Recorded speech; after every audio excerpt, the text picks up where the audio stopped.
the less money you start out with. So if, let's say all you have is $5,000, and the amount that you have when you start will determine the markets you can invest in. If all you have is $5,000, I don't think you can buy real estate in California.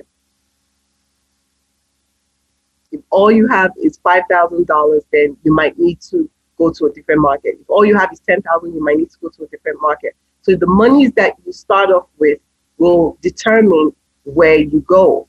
Are you going to invest in state? You're going to invest out of state. If you're going to invest out of state, I mean, how far out do you want to go? Is it going to, because right now I live in New York, but New Jersey is right by me. It's like an hour and a half drive. You know, that's out of state, but it's not so far. I mean, there's some places you could go to in New York and you're driving like 4 hours, 3 hours. Yet you can go into New Jersey for like an hour and a half. So sometimes when we say out of state, it's not so bad. Start with the state that let's say, okay, you live in California, for instance. Arizona is right next, right, Sam? Yeah, Arizona's pretty close to California. Okay. And then Nevada, I believe. And then, you know, just from where you are, like for me, I live in New York. Neighboring states would include New Jersey, Connecticut. If I wanted to go just a bit further, then you have Philly. So you have to literally map out your geography. Or some people they don't care. They just go to the Midwest completely because that's just where they can afford. So again, assess where you are. Figure out if your student loan debt is really what's holding you back from investing. And the best way to do it is to determine your debt to income ratio. If you have a car note, if you have credit card debt, you actually, you want to reduce your other debts. For the last almost 2 years, we've had a pause in student loan debt payment. And that, you know, gave a lot of people time to do other things with their money. I don't know how long the pause is going to last. I think there's conversations that the president will extend it some more, or it's going to be over in another 2 to 3 months. We don't know. But if it gets extended, if it ends, start paying off any of your regular debt. Determine if your student loan debt is the real issue or the real reason why you can't invest in real estate, because everyone's situation is different. Some people have a little bit of student loan debt, some people have a lot. But if you have other things like credit card, car notes, then that's definitely going to compound the problem. And then, you know, get educated, get a mentor, get a guide, read books, read podcasts, select the market, and start determining your investing strategy. If you don't have a lot of money to start with, then you might need to find a property that you can fix. Or there are still markets, believe it or not, that have properties for, you know, $60,000, $100,000. And mind you that the property is $100,000. Remember, you're not coming up with $100,000. You're coming up with a percentage of that. Don't get carried away by, you know, the total price. Nobody's buying, well, crazy people are buying all cash for $500 or $1 million, but no. Well, property is 100,000 or 120. You're coming up with a percentage of that. So you have to actually work out the numbers. If the property is 100,000, you might need to come up with 10%. You might come up with 20%. You might come up with 15%. And you also need to shop lenders. You have to shop around. Don't take one lender's word as gospel. There are different kinds of lenders. Every lender has their risk level. There's a lender for everyone. Every lender has, you know, what they consider fine, what they consider to be way too risky for them. So you do have to find a lender that's willing to work with you. And that brings me to number 4, which is getting your team together. You have to shop around for a lender. I cannot say this enough. There are all kinds of lenders out there. There are hard money lenders out there. And also you're going to need, well, some hard money lenders will refinance the loan once it's done. Not all of them though. So you need to have a hard money lender and then another bank for when you refinance out, but that's way down. Your first bet is finding a hard money lender. But if you decide not to fix a property, if you decide to just get a regular turnkey property, then you just need a regular lender. Find an agent. Now, the agent that you find will depend on if you're investing in the area or out of state. If you're investing, like right now, I'm currently searching for property. I've already picked another location that I'd like to invest in, and I immediately found an agent in that area.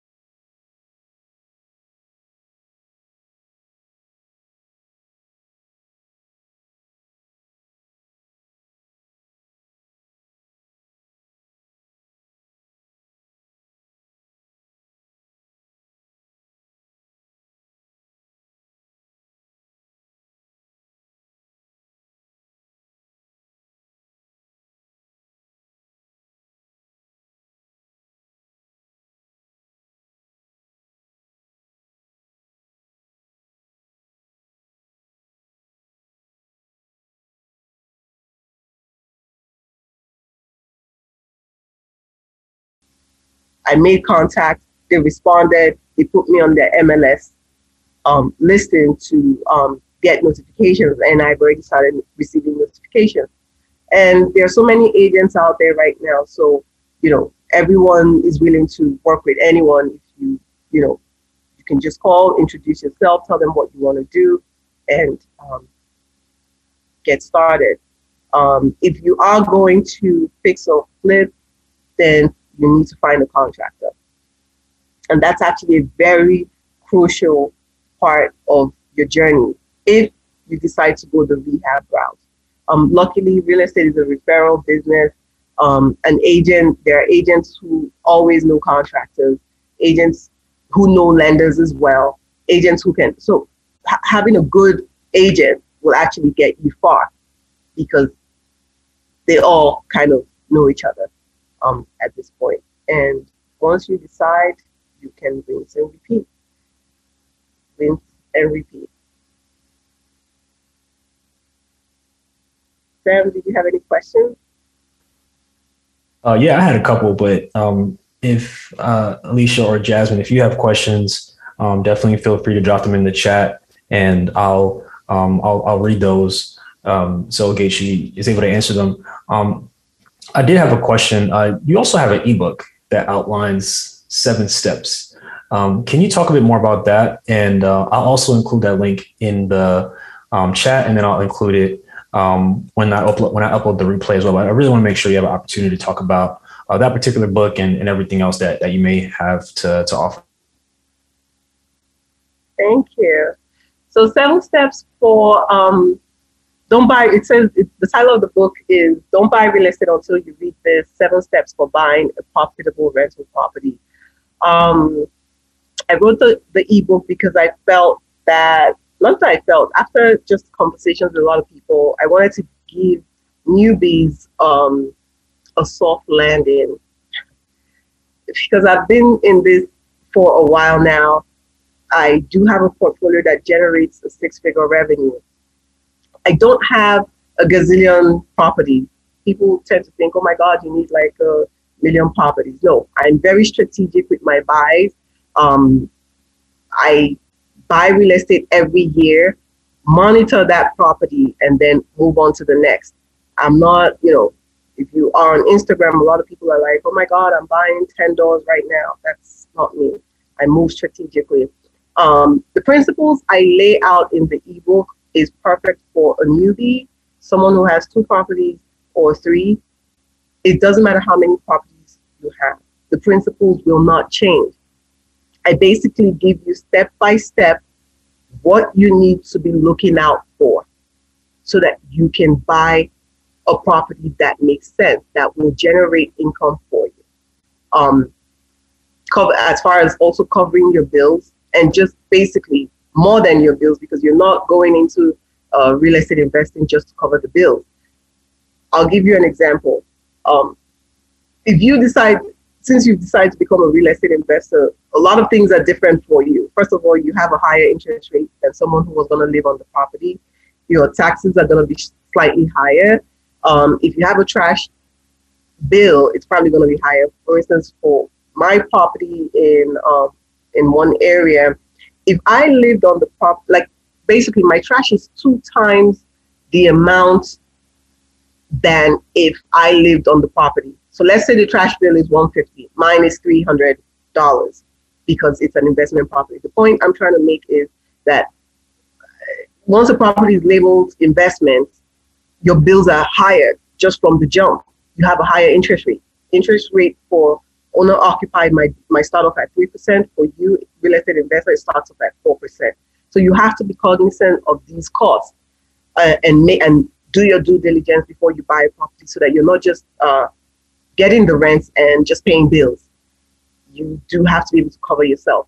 So I lay out the principles, 7 steps that can help you get started, because like I've explained before, real estate is a real business with real profits, real losses as well. And just one or 2 mistakes and you're going to be, paying for that for a really long time. You have to be, I'll give you one instance. You have to be mindful of location. Where is the property located? And that also determines, what do you intend to do? Are you trying to do Airbnb? Who are you trying to rent to? Is your property by a college? Is it by, the airport? Is it by shopping centers? What kind of neighborhood are you segueing into? Is it a class A? Is it a class B? Is it a class D? Class C? Or is it a class D? And depending on where your property is, it will determine the tenants that you do attract. Hi everyone, Sam here from Black Real Estate Dialogue. Make sure to hit that notification bell and that subscribe button, and to visit us at blackrealestatedialogue.com.